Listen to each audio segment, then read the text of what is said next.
बिस्मिल्लाहिर्रहमानिर्रहीम। प्यारे दोस्तों, सुल्तान सलाहुद्दीन अयूबी बहुत नेक दिल, अक्लमंद और बहादुर इंसान था, लेकिन बदकिस्मती से इसकी जितनी भी काबीना थी, बाशऊर वज़ीर, मुशीर और बाकी दीगर दरबारी, वो सब के सब जाहिल और निकम्मे थे, और इनमें कुछ गद्दार भी थे। सुल्तान की सल्तनत में बहुत से इलाके दुश्मनों ने जंग के ज़रिए छीन लिए, और इन गद्दारों की वजह से बाकी भी सल्तनत का निज़ाम दरहम बरहम था। एक दफ़ा सुल्तान दरबार में मौजूद वज़ीरों और मशीरों से मुशावरत कर रहा था कि बिगड़ते हुए सल्तनत के हालात पर कैसे काबू पाया जाए, और अभी मुशावरत जारी थी कि सिपाही ने आकर खबर दी कि सुल्तान मुअज्जम काजी साहब आपसे मिलने आए हैं। वो काजी सुल्तान के लिए बहुत ख़ास था, क्योंकि काजी बहुत ही अक्लमंद और बहादुर था, और वह फैसला करते वक्त ये नहीं देखता था कि आगे सुल्तान का अमीर है, लेकिन वह सिर्फ इंसाफ पर अपनी फ़ैसले करता, और इसी वजह से सुल्तान उसको अपने वज़ीरों की जगह समझता था। सुल्तान ने अपने सिपाहियों को हुक्म दिया कि काजी साहब को अंदर ले आओ। सुल्तान के हुक्म पर काजी साहब अंदर तशरीफ़ ले आए। सुल्तान के दाहिने पहलू में बैठ गए। काजी साहब ने सबको सलाम किया और फिर सुल्तान की खिदमत में अर्ज़ करने लगा, सुल्तान मुअज्जम, मुझे बड़े ही दुख के साथ कहना पड़ रहा है कि पिछले कई महीनों से हमारी रियासत में चोरियां और डकैतियां बढ़ती जा रही हैं। हर जगह लूट मार है। ऐसा लगता है कि इनको सुल्तान का बिल्कुल खौफ नहीं। यह सुनकर सुल्तान मुअज्जम फरमाने लगे कि मैं इसी मौजू पर अपने वज़ीरों और मसीरों से मुशावरत कर रहा था कि आखिर इन बढ़ते हुए मसाइल पर कैसे काबू पाया जाए।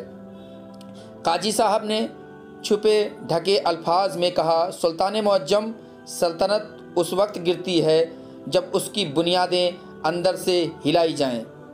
सुल्तान ने कहा, काजी साहब क्या कहना चाहते हैं? सुल्तान ने मुशावरत बर्खास्त कर दी और काजी साहब को हुक्म दिया कि मेरे कमरे में मिलो। सुल्तान मुअज्जम और काजी साहब के दरमियान गुफ्तगू होती रही, और काजी साहब ने सुल्तान को बताया कि सुल्तान मुअज्जम, आपके दरबार में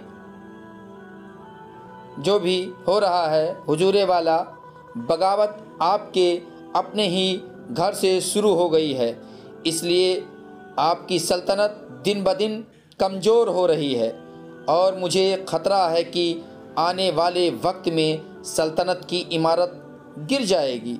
यह सुनकर सुल्तान ने कहा कि तुम अपनी बात तफसील से बताओ। तो काजी साहब ने सुल्तान को साफ साफ बता दिया कि बगावत आपके अपने वज़ीर और करीबी मुसीर कर रहे हैं, और गद्दार भी छुपे हुए हैं। और इसके बाद काजी साहब ने सुल्तान मुअज्जम को यह भी बताया कि आप इनको किस तरह बेनकाब कर सकते हैं। सुल्तान और काजी साहब के दरमियान अभी यही बातें हो रही थी कि एक सिपाही ने आकर खबर दी कि हुजूरे वाला एक सौदागर बाहर खड़ा है जो काजी साहब से मिलना चाहता है। हमने उसे बहुत समझाया कि काजी साहब सुल्तान के साथ अहम मुशावरत कर रहे हैं, लेकिन वह मानने से इनकार कर रहा है, और उसने बहुत शोर मचा दिया और जिद कर रहा है मिलने के लिए, जिसकी वजह से इधर उधर के लोग इकट्ठा होने शुरू हो गए हैं। यह सुनकर सुल्तान ने हुक्म दिया कि उस सौदागर को मेरे कमरे में ले आओ। काजी साहब ने कहा, सुल्तान मुअज्जम, सुल्तान की हिफाजत सबसे अहम होती है, आप इसे कमरे में न बुलाएं। लेकिन सुल्तान ने कहा, जब तक मेरी ज़िंदगी लिखी है उस वक्त तक मुझे कोई कुछ नहीं कर सकता। उस सौदागर को अंदर आने दीजिए। सुल्तान के हुक्म पर सौदागर को काजी साहब और सुल्तान के सामने हाजिर किया गया। काजी साहब ने उससे पूछा, बताओ ऐसी क्या वजह थी कि मेरी अदालत की बजाय तुम यहाँ पहुँच गए? तो सौदागर ने कहा, काजी साहब, मैं आपकी अदालत में गया था, लेकिन आप वहाँ मौजूद नहीं थे, और मुझे आपके मुहाफ़िज़ ने बताया कि आप तकरीबन 15 दिन के बाद वापस लौटेंगे और मैं उस वक्त तक इंतज़ार कैसे कर सकता था, इसलिए मैं आपके पास आ गया। यह सुनकर काजी साहब ने कहा, बताओ तुम्हारा मसला क्या है। तो सौदागर ने कहा, काजी साहब, मेरा घोड़ों का अस्तबल है और उसमें मैंने सैकड़ों घोड़े रखे हुए हैं और मेरा हर रात एक घोड़ा चोरी हो जाता है, और जब 2-3 मरतबा ऐसा हुआ तो मैंने मुहाफिजों की तादाद दोगुना कर दी, लेकिन वह चोर इतना सातिर और चालाक है कि वह मुहाफिजों को चकमा देकर हर रात एक घोड़ा चुरा कर ले जाता है। लेकिन सब परेशानी की बात मेरे लिए यह है कि मुझे 10 घोड़े बहुत ज़्यादा अजीज हैं, मगर वह चोर इतना सातिर है कि वह मेरे पसंदीदा घोड़ों में से हर रात एक घोड़ा चुरा कर ले जाता है। लेकिन हैरानी की बात यह है कि इन 10 में से बाकी जो घोड़े मौजूद हैं वह इनमें से ज़्यादा कीमती हैं, लेकिन वह चोर इन घोड़ों में से कोई भी घोड़ा नहीं चुराता, बल्कि हर रात उन्हीं घोड़ों में से जो मेरे सबसे ज़्यादा पसंदीदा घोड़े हैं उनमें से एक घोड़ा ले जाता है, और किसी को कानो कान खबर भी नहीं मिलती, हत्ता कि घोड़े के पाँव भी नज़र नहीं आते। और इस तरह उसने एक एक करके मेरे 10 के 10 घोड़े चुरा लिए। लेकिन यह सुनकर काजी साहब ने कहा, क्या तुम्हारे पास उसके खिलाफ़ कोई सबूत है? क्या उसने कोई ऐसी निशानी छोड़ी जिसकी बुनियाद पर उसको पकड़ा जाए? यह सुनकर उस सौदागर ने अपनी जेब से कपड़े की पट्टी निकाली और काजी साहब को कहा, काजी साहब, आज रात जब उसने घोड़ा खोला तो उसके हाथ से शायद ये जेब से पट्टी वहाँ रह गई थी। जब मैंने मुहाफिजों से पूछा तो मुहाफिजों ने पूछने पर बताया कि इनमें से ये किसी की नहीं। तो काजी साहब, ये यकीनन उसी चोर की होगी जो शायद चोरी करते वक्त उससे गिर गई होगी।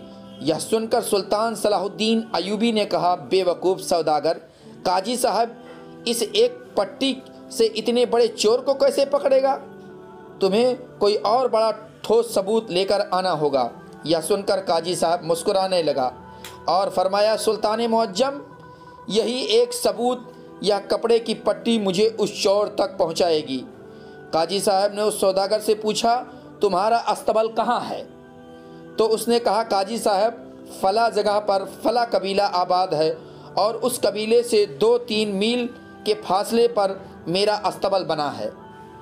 काजी साहब ने कहा, मुझे शक नहीं बल्कि पूरा यकीन है कि चोर उसी कबीले से आता है और हर रात घोड़ा चुराकर भाग जाता है, क्योंकि किसी दूर के चोर को नहीं पता कि वह इन घोड़ों में से 10 घोड़े आपके पसंदीदा हैं।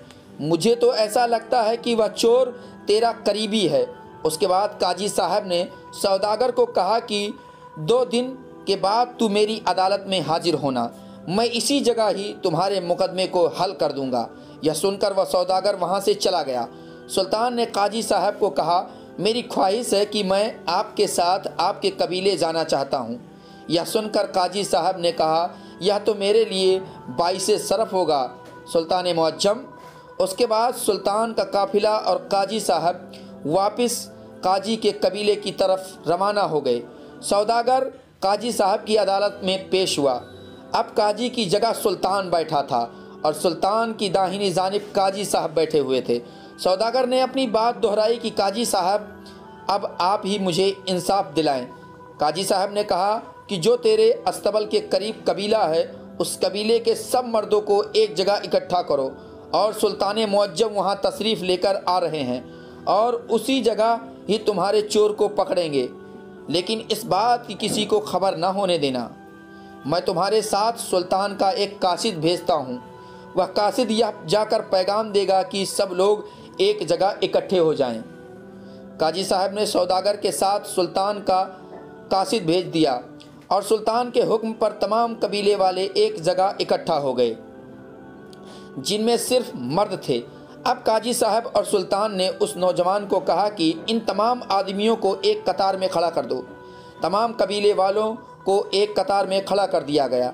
अब काजी साहब ने इन सब को कहा कि इनकी कुहनियों तक कपड़ा हटाते जाओ और देखते जाओ, और इन तमाम कबीले वालों की कोहनियों तक कपड़ा हटाया गया और आगे चलता गया। काजी साहब हर एक को बड़े गौर से देख रहे हैं। अभी चंद लम्हे गुजरे थे कि काजी साहब ने कहा, सौदागर तुम्हें मुबारक हो, तुम्हारा चोर पकड़ा गया। यह सुनकर सौदागर बड़ा हैरान हुआ कि काजी साहब आपको कैसे पता कि ये मेरा चोर है। काजी साहब ने कहा, जब तुमने इसकी कोहनी से कपड़ा हटाया तो मैंने देखा कि इसके कोहनी के करीब एक जगह ऐसा निशान नज़र आया जैसा वह वहाँ पर कई दिनों तक कोई पट्टी बांधी गई हो। तब यह सुनकर सौदागर और भी हक्का बक्का हो गया। और यह पट्टी उसी वक्त बांधी जाती है जब बाजू से कोई जोरदार चीज़ खींची जाए, और इस दर्द से निजात पाने के लिए वही पट्टी बांधी जाती है, क्योंकि जब ये अस्तबल से तुम्हारा घोड़ा लेकर जा रहा था तो उसको खींच रहा था, इसी वजह से ये उसका निशान है। फिर उस चोर ने अपना जुर्म कबूल कर लिया। फिर सुल्तान ने उस चोर से कहा कि तुम और कोई घोड़े भी चोरी कर सकते थे, लेकिन सिर्फ वह 10 घोड़े ही तुम क्यों चुरा कर ले गए, जो सौदागर के सबसे ज़्यादा पसंदीदा घोड़े थे, हत्ता कि वह बाकियों से ज़्यादा कीमती नहीं थे। तो उस नौजवान ने कहा, काजी साहब, यह सौदागर एक आम सौदागर था, लेकिन इसका वक्त बदलता गया और यह दिन ब दिन तरक्की करता गया, और इसने इतना बड़ा अस्तबल बना लिया, लेकिन कभी अपने कबीले में इसने मदद नहीं की। कबीले के खेमों में गरीब लोग कई भूखे सो जाते हैं, लेकिन इसने कभी किसी को एक निवाले के बारे में भी नहीं पूछा। मैं इसके पास मदद तलब करने के लिए आया था, लेकिन इसने मेरी एक ना सुनी।